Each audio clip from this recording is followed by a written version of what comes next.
Welcome to K9 Dog Talk. Today, we're getting into something that's so important for anyone who's ever looked at their dog and wondered, what are you really thinking?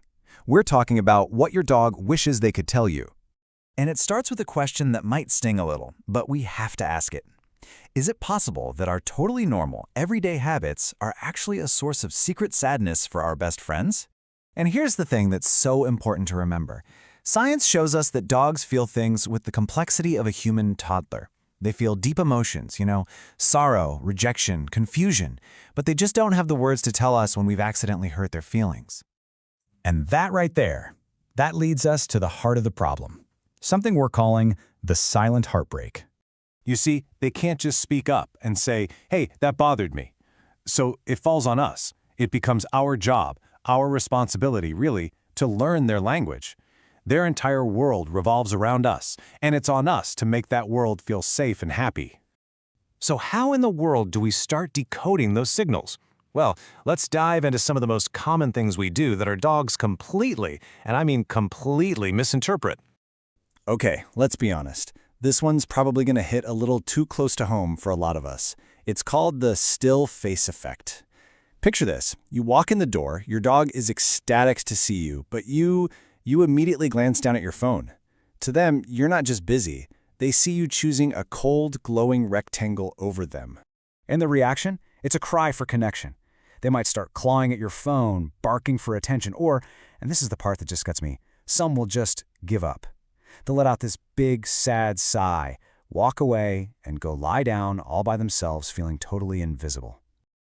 Sometimes the way we're wired just doesn't line up with how they're wired. We're primates. For us, hugging is the ultimate sign of affection. But for a dog, an animal whose instinct is to run from danger, being held down and restricted, well, that doesn't feel like comfort. It feels threatening. So I want you to look really, really closely next time you go in for a hug. Is their mouth clamped shut? Are their ears pinned flat against their head? Is their whole body rigid? And do you see the whites of their eyes, that classic whale eye? Those are all silent pleas to be let go. They put up with it because they love us, not because they enjoy it. 2 seconds. That's it. Canine experts tell us that is a dog's entire window of association. If you don't address a behavior within 2 seconds of it happening, that moment, in their mind, is gone forever. And this is exactly why punishing a past mistake is so incredibly damaging. When you come home, find a mess on the floor and start yelling, your dog doesn't connect your anger to the mess they made hours ago. They just learn that you, the person they love and trust most in the world, can suddenly become scary and unpredictable. That so-called guilty look isn't guilt at all. It's pure fear. All right, let's talk about walks. We tend to see them as exercise, right? A way to get some steps in, maybe get from point A to point B. But for our dogs, it's a whole different world. And not getting this can steal their greatest joy. For a dog, a walk is all about information. Their nose is how they see the world, how they read the morning paper, basically. So when we get impatient and pull them away from a super interesting smell, it's literally like we're snatching a book out of their hands, right in the middle of a fascinating chapter. It leaves them physically tired, sure, but mentally frustrated. Phew, okay, I know that was a lot of tough love, but here is the really, really good news. It is never, ever too late to change things. So now, let's focus on what we can do to strengthen that incredible bond.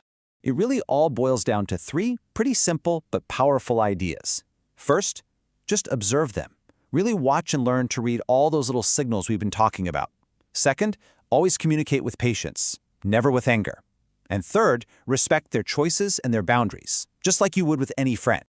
So look, this is all about making a few simple swaps. Instead of that big, tight, restrictive hug, try a nice, gentle scratch on the chest. Instead of yelling a command over and over, try some quiet, positive encouragement. Instead of punishing an accident, figure out how to manage their space to prevent it. And on your next walk, just for a few minutes, let their nose lead the way. And maybe the most beautiful thing about dogs is that their capacity for forgiveness is immediate. We can start fresh, right now, in this very moment. The second we decide to understand them a little bit better, our relationship gets stronger. I absolutely love this quote. Our dogs already look at us like we are the kindest, smartest, most wonderful beings on the entire planet. All we have to do is try our best to live up to that. If this helped you see your best friend in a new light, we'd love for you to join our community here at K9 Dog Talk. Just hit that subscribe button so you don't miss a thing.